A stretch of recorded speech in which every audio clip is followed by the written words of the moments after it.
महराज मलिक ने आज फिर अपने इलाके की आवाज बुलंद की है, लेकिन मैं आपको बता दूं कोई सेटिस्फाइड आंसर नहीं था। आपने देखा कि लोग आपको बार बार कहते हैं कि आप भी पूरी बात नहीं करने देते, बट आपने एक ऑटो एम्बुलेंस का हवाला दिया। मैं जानना चाहूंगी वो क्या है। देखिए, बात सजाद साहब शाहीन की हाँ, थी। सवाल उनका था, पहला हाँ, सवाल था, और डिस्ट्रिक्ट डोडा के डोडा की। हॉस्टल की बात थी। हालांकि वो बानिहाल से, लेकिन डिस्ट्रिक्ट डोडा का हॉस्टल ऐसा है जो खिताई चनाब को रिप्रेजेंट करता है, जो लोगों को रिलीफ देता है। लेकिन उसी हॉस्टल के अंदर जिन आसामियों को पुर करना था, वो एलजी के दौर में नहीं हुई, वो भाजपा के दौर में नहीं हुई। और जब बात छिड़ी थी तो उन्होंने सवाल उठाया, तो हमारा सप्लीमेंट्री था, क्योंकि मेरा डिस्ट्रिक्ट है, मेरी कॉन्स्टिट्यूंसी के अंदर वो हॉस्टल है जो इतनी आवाम को रिलीफ देता है। और जब हमने बात की तो वहीं उसी इलाके से शक्तिराज परिहार भी है। जी। उन्होंने ये कहा, मैंने कहा कि वहां पर जो डॉक्टर्स हैं वो भी अपनी ड्यूटी अंजाम नहीं दे रहे। मैडम ने जब जवाब दिया कि सफिशिएंट तरीके से जो काम होता है, बड़ा अच्छा हो रहा है, ऐसा नहीं है कि अच्छे से काम हो रहा है। वहां के डॉक्टर्स प्राइवेट प्रैक्टिसेस कर रहे हैं, मैंने इनको बताया। वहां पे जो डॉक्टर तैनात हैं वो ड्यूटी नहीं करते, उनका यूनिफॉर्म नहीं होता, उनका नेम प्लेट नहीं होता, कोई पहचान नहीं होती है डॉक्टर कौन है क्या है। वही सवाल मैंने अंदर किया, उसमें हमको चेंज लाना चाहिए। फिर जाके जब शक्तिराज परिहार उठता है, उसने कहा मेरा डिस्ट्रिक्ट है, बिल्कुल है, लेकिन उसने जो बात कही वो हमें बर्दाश्त नहीं। उसने कहा एम्बुलेंस वहां पर नहीं है। अगर उसने कहा कि आज एम्बुलेंस नहीं है, यकीन जानिए 10 साल से एम्बुलेंस नहीं है। उनको बोलने का कोई अधिकार नहीं है, वो पहले ला सकते थे। आज वो ऐवान में उठकर ये बेहुदा सवाल क्यों करेंगे? आज बोलेंगे सरकार को क्या आप एम्बुलेंस कब दोगे? क्या मेरा रोकना फर्ज नहीं था? क्या मेरा सच नहीं था? इनके पास अख्तियारात थे, उस वक्त इन्होंने एम्बुलेंस क्यों नहीं दी? इन्होंने जो है क्या क्या नहीं किया, और आज कहते नहीं आपको पूछने का हक नहीं है। मैं पूछता हूं इनको, आपने कठुआ के अंदर एक ऑटो की एम्बुलेंस बनाई जिसकी स्पीड 30 की है, क्या उस स्पीड से आप बीमार को उठाकर किसी हॉस्टल के अंदर इलाज के लिए पहुंचा सकते हो? क्या ये पूछने का अधिकार नहीं है? इन्होंने लोगों को बेवकूफ बनाया और ऑटो दे दिया। ऑटो एम्बुलेंस, ये सुना है आपने कहीं?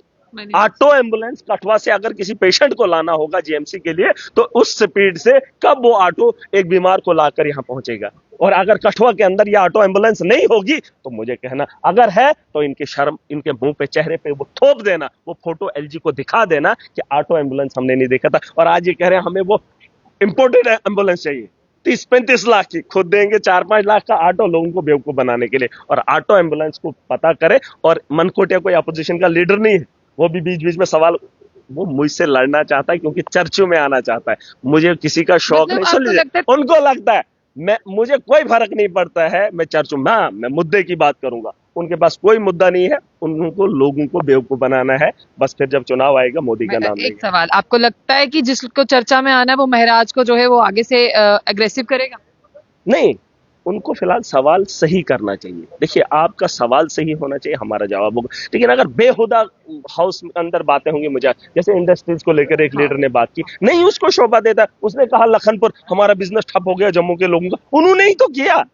उसने कहा सरिया नहीं बिकता है, ईंट नहीं बिकती है, सुन लीजिए। उसने कहा हमारा कारोबार नहीं हो रहा है लोकल लोगों का। तो क्यों नहीं हो रहा है? महाराजा के उस सपने को रौंदा इन्होंने और जश्न मनाया था। और अभी बोल रहे हैं कि लखनपुर में कोई ऐसा काम करो ताकि बाहर का यहां नहीं आए। अरे वही तो था 370, वही तो था। इस वक्त ये तोड़ मरोड़ के ये बातें क्यों बोल रहे हैं? सीधा बोले ना, हमारी नाअहलिया, हम मोदी के गुलाम हैं, हम मोदी से डरते हैं, हम मोदी के बिना जीत नहीं सकते हैं, असेंबली में पहुंच नहीं सरकार सकते। उनकी भी तो है। किनकी? जिनकी है सरकार से वो भी तो मुतालबा करेंगे, उनकी भी तो वहां पे उम्मीदें हैं। इनकी नहीं है। किनकी ये है? हिंदुत्व के नाम पे आए हैं, मोदी के नाम पे आए, ये सिर्फ वही बात करें। महाकुंभ मेले में मेरे 2 नौजवानों की मौत हुई, वहां पे पानी के अंदर वो लोग मरे। वहां पर जो है योगी सरकार उनकी लाश कल से नहीं दे रही है। 20 और 21 साल का नौजवान है, इनकी वजह से। महाकुंभ में वो काम करने गए थे और काम करते करते कल की डेट में उनकी मौत हो गई। एक की उम्र 20 साल है और दूसरे की 21 साल है, जिनका सेहरा इनको जानता जाता है। और वहां की योगी सरकार वहां की लाश अभी तक हमें नहीं दे पाई। और ये बात करें, आवाज उठाएंगे। अभी तो ऐवान के अंदर जा रहा हूं, मेरा मौका मिलेगा आप सुनेंगे बड़े गौर से। और सुनना कि इस ऐवान का जो मकसद है और एक नेता की जो ताकत होनी चाहिए और जिस काम के लिए उसे भेजा है, क्या उसको पता है कि नहीं? वरना ये लोग भी बोलते हैं ये तो चर्चा, ये बात करें बड़े नेता नहीं, काम करो जिससे लोगों को फायदा हो। शुक्रिया। तो फिलहाल महराज मलिक थे हमारे साथ। महराज मलिक जो है आए दिन असेंबली में जो है वो छाए हुए हैं, लेकिन लोग कहते हैं कि for the sake of TRP, लेकिन महराज कहते हैं कि मैं लोगों की बात करता हूं, मुझे टीआरपी से कोई लेना देना नहीं है।